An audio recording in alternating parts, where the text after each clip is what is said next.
Alright, match number 3. If this matron or marshal was a mountain, this would be a great keep on the draw. Denizen or cohort into denizen conscript, yeah. Unfortunately, we need 1 mountain, so. Alright, there we go. We can keep this hand. Lightning Bolt is generally very good. However, we have Sparksmith and Death Spark to move creatures out of the way. And I really would like to hit a second mountain so I can actually resolve this Sparksmith, so I'm going to put it on the bottom. Alright, looks like we're playing against Affinity most likely. Another cohort. Worst case scenario, we just go cohort into conscripts into cohort. Against 4/4s, that's a pretty bad plan, but if they don't get an early 4/4, we could be okay. Death Spark and Sparksmith are also pretty difficult to remove 4/4s with. Kuldotha Rebirth, okay. Not Affinity, looks like it is Kuldotha Jeskai, and they're getting rid of an early land, which is a big cost, but they're getting blockers down for these goblins, which is pretty intelligent of them. Well, I would like to attack and hold up in Death Spark, but I can't attack without casting a creature, so I will cast a creature. And I will trade 2 of their tokens for my cohort, because that means they can't trade with the conscripts of the other cohort. It would be nice to wait for them to double block and then be able to kill one of the goblins to save my creature, but being stuck on 1 mountain means I can't do that anytime soon, so I'd rather just trade that off.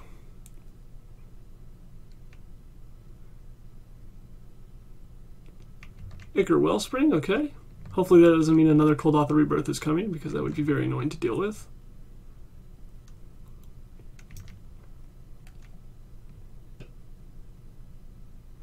Oh well, we did not hit a land. So that means we're casting cohort.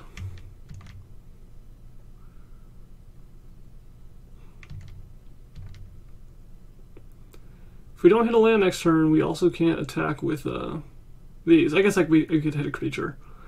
If we don't draw land, we're most likely drawing a 1-drop creature, because that's what the deck is mostly consisting of.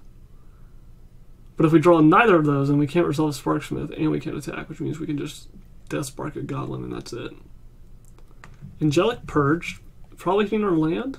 Oh wow, no, they're not going to be greedy. Oh, this doesn't hit lands. No, I've played with this and I had already forgotten what it does. If it could hit lands, they probably would have gone for our only land there. They were able to draw a card from their Ichor Wellspring being sacrificed, and they got rid of one of our creatures. And they don't plan on chump blocking, apparently, so they're going to hit us for 1. Alright. Hit a land, play a creature, we get to attack with our conscripts again. Now, Sparksmith for 2 can kill a lot of the things in their deck. It can kill these Goblin tokens, it can kill Glinthawk, it can kill Mulldrifter if they're the Jeskai instead of the Boros version, as most of these Kuldotha decks are. And then when I resolve 1 more, I can also hit the 3 toughness level for a Core Skyfisher, so they need to remove my creatures very quickly. Or put me under enough pressure that I can't just tap Sparksmith as many times as I want. Prophetic Prism, okay. Following up the Thraben Inspector. Prism means it probably is the Jeskai version. Don't really need prisms in the 2-color version as much. And they do not attack, even though we probably would not be trading these off. And we hit a land. So I think I'm going to Sparksmith. I could tap first if I wanted to get rid of the Thraben Inspector. Take less damage. Yeah, I suppose I'll do that. Let's go here. Sparksmith. Let's also cast the Death Spark. Just don't let them even chump. I could get rid of that for free with Sparksmith next turn, but I don't want to take the damage when they have Lightning Bolt and Galvanic Blast in their deck, and they could just hit us with 3 in a row and just kill us out of nowhere. So now also if they remove one of my creatures, that means I get to pay to bring Death Spark back if I want to, so they can't like Kuldotha Rebirth and remove a creature efficiently. Alright, there's Wellspring again. Rebirth would be very good here. For them, not for us. Yep, they have it. Because we really don't want to be taking 3 life apiece to get rid of a single Goblin token, so that makes these pretty good blockers.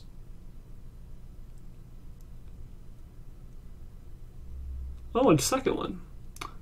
3rd total for the game. Only 17 cards deep into their deck. It's fairly lucky for them, being paired against Goblins and drawing all their rebirths, or 3 of them at least. Definitely the best, one of the best cards against us, potentially the best card in their deck against us. Alright, so here I'm casting Goblin Matron. I'm not actually sure what I'm getting yet. Bushwhacker doesn't do anything yet because they have so many blockers. I really just want to start being able to abuse this Death Spark, so I might get a Goblin Sledder.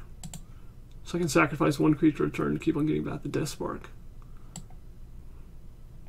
Mog War Marshal would be decent for trading off against 3 of the Goblin tokens if I pay the upkeep cost.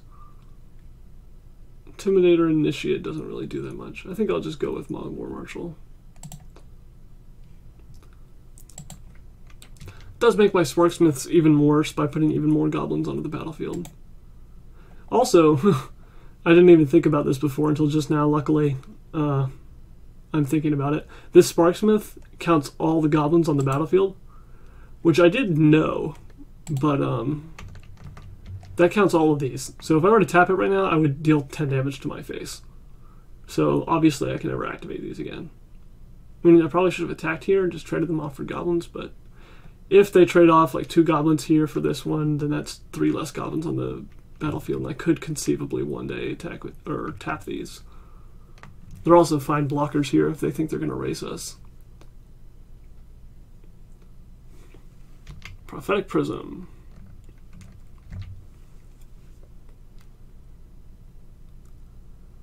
Jeskai has some very powerful sideboard cards against us. They get Electricity, they have life gain cards, they also probably have Circle of Protection red. So these games aren't going to get any easier after sideboarding, unfortunately. Prophetic Prism is returned to hand.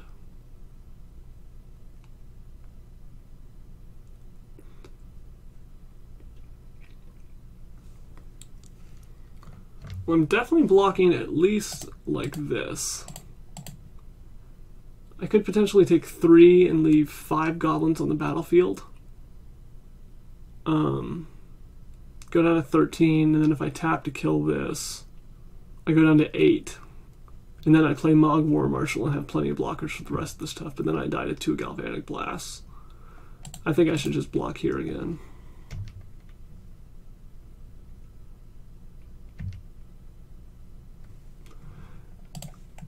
I could have also blocked with exactly 1 creature to be able to get Death Spark back, but I couldn't afford to only block with 1 thing there. And then pay to get Death Spark back, and then cast Death Spark to only kill 1 token. I need to do something a little bit more.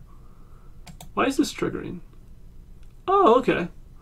I haven't played with Death Spark very much. I did play test this matchup a little bit, but not this specific situation. I don't. It doesn't get turned off by multiple creatures being directly above it. It only requires a creature card directly above it. So yeah, I'll get it back. That's fine. Above it meaning entered the graveyard less recently than the Death Spark did.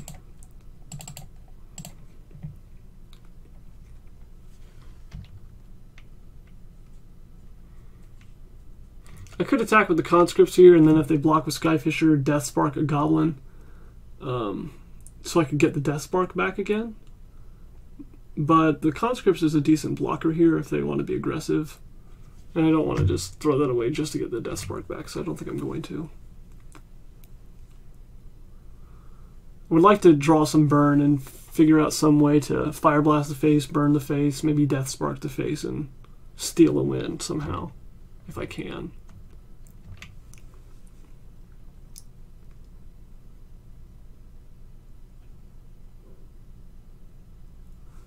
Prophetic Prism.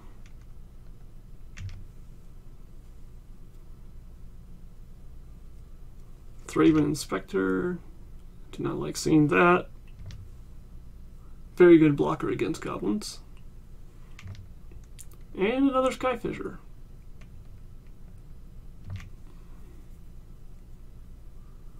Yeah, this is just a nightmare matchup for us, I think. I could Death Spark to the face and ignore the board. I don't think that's correct, though. I'm going to kill a Goblin. One of the ways we might be able to steal a win is with a Goblin Bushwhacker. I'm not going to pay the Echo cost here. I need to draw like Goblin Matron or something to get back into this, I think, so I might need all my mana, potentially. Mog Raider, okay.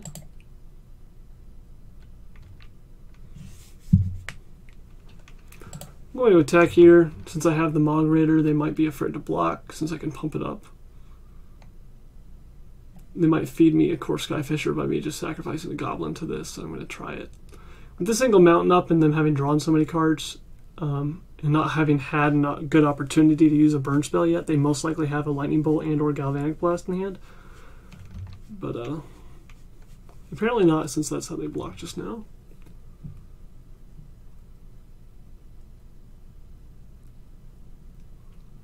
Alright, taking 4 down to 8, dead to 2 Galvanic Blasts.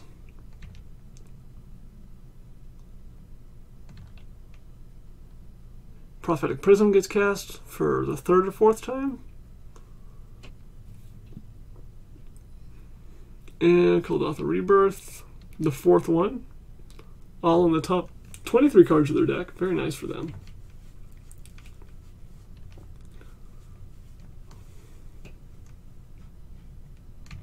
Windscarred Crag for life gain. Sure, let's pay for it. It's just 1. And Mountain. Oh, I do not like the way this is going at all. If they don't block at all, I could get in for 4 damage. Or if they don't block all 3 of these, rather, I could get in for 4 damage. Take them down to 9, hit them down to 5, hit them down to 4. And then have to draw... There's nothing I could draw at that point. I only have 1 Fire Blast in my deck. Nothing else does 4. So I need to let them hit me in the air once again. Hope they can't close out the game, and then draw something better. Another Mog War Marshal might do it with the Mog Raider on the table.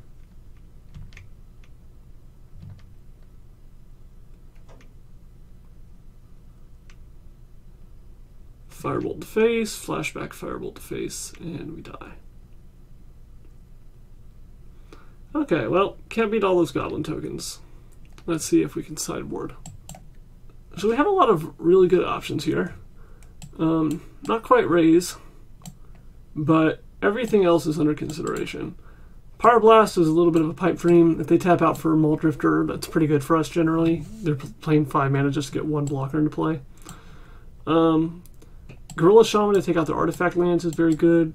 Electrickery to take care of a Kuldotha Rebirth is very good. Silvok Lifestaff could be decent. Gets our 1 power things past the Glinthawks. Gets our 2 power things past the core Skyfisher, but I don't think we need it.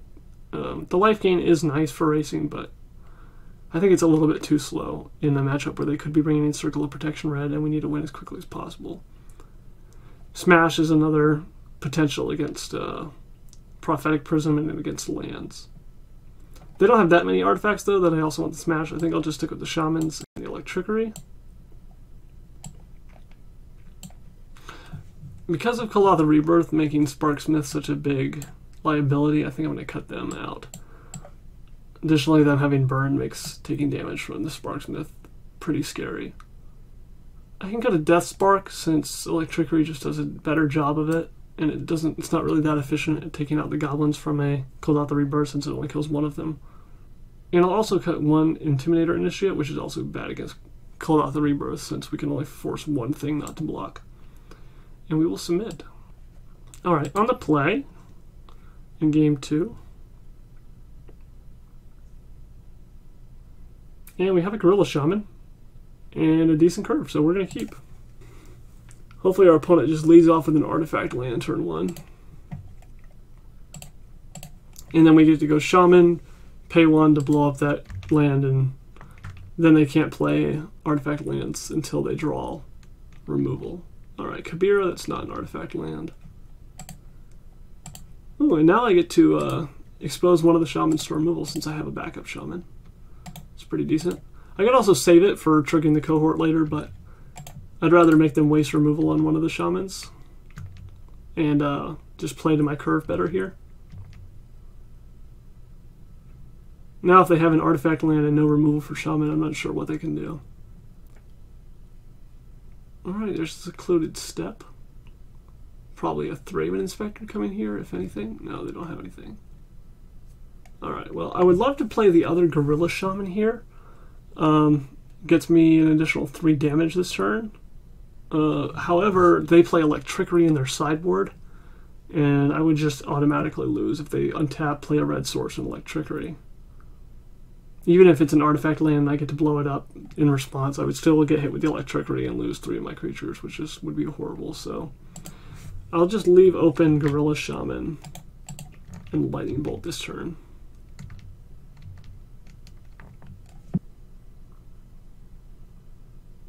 Prophetic Prism, okay. Costs a total of 5 mana to destroy that. Oh look, there's a Great Furnace. Means they're probably going to Electrickery this right now. Oh, Galvanic Blast it. Okay. Blow this up in response. Okay. Get a nice little 2-for-1. Save this Lightning Bolt, not going to hit the face with it. Play my other Gorilla Shaman now, force them to remove that too. 7 points of burn in hand. Means they're at effectively 7 life here. If they don't remove this and I hit an untapped land, I can blow up the Prophetic Prism, which would be very good for us since they only have white mana right now. So let's see what they can do. Alright, there's an Ancient Den being played, which means they probably have another removal. Maybe an Angelic Purge, sacrificing Prism. It's got to be 3 mana or they wouldn't play the Ancient Den before going to kill this. Put a stop right here just in case they pass to their second main phase. I can blow this up before they get a chance to cast a sorcery, but they don't really have a reason to do that. Okay, Kuldotha Rebirth, sacrificing that artifact land since they knew I was just going to die to Gorilla Shaman anyway. It's a good move. Rest for the Weary with Landfall, gaining 8 life, negating our burn in hand and then some. Alright, I could bolt a Goblin token here, but I'm not going to. I'd rather bolt after blocks, most likely. Alright. Well, I'm just going to go ahead and take this out before they get a chance to filter any more red mana out of it. Not going to trade a Foundry off for a single Goblin, I don't think. The reason to do it is because they have Electrickery. The reason not to do it is because I have Electrickery. So hopefully I'll be the one to draw it first, and then I won't have to trade off my creatures with those Goblin tokens. Playing an artifact land, which means they have removal for the Gorilla Shaman. And they do. They bolt it.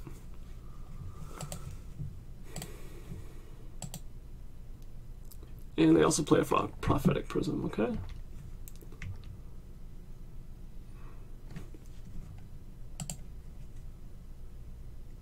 They can't attack since this cohort can block.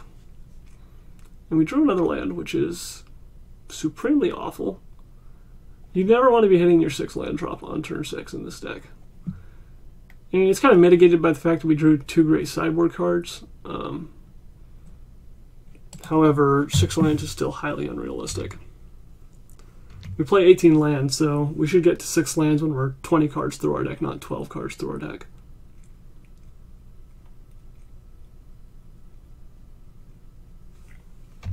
Cycle away a step. Journey. See which one they want to take out. That makes sense. This way they can attack if they'd like. I could even leave one back in case I can make the Foundry big, but they're not even going to do that. Still not going to block. I'm just counting on drawing Electrickery before they do, hopefully. And they have another Kuldotha Rebirth. And we drew another land instead of Electrickery, which is not great. mean, we only have, what, 2, maybe 3 Electrickeries in the board, so it's not like we're guaranteed to draw one, but it's what we need exactly here. So we're on a 3-turn clock from these Goblins.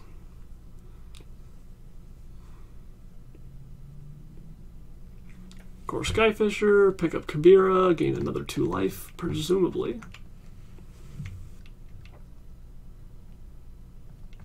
Come on, Electrickery, one time. No, another land. Oh my goodness. Somebody in the comment section, please do the math on how badly we're getting flooded on average in these games. Like total number of cards drawn and the percentage of them lands, and the percentage of them that should have been lands if it was random.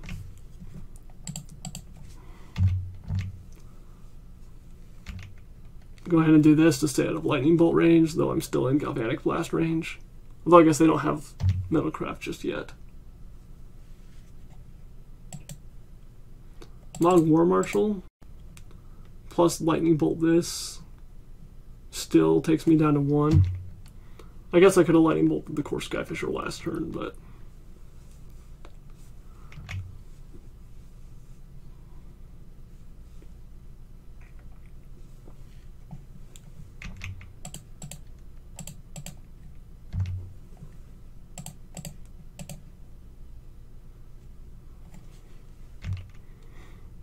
I'm not going to waste a Fire Blast on the Goblin token.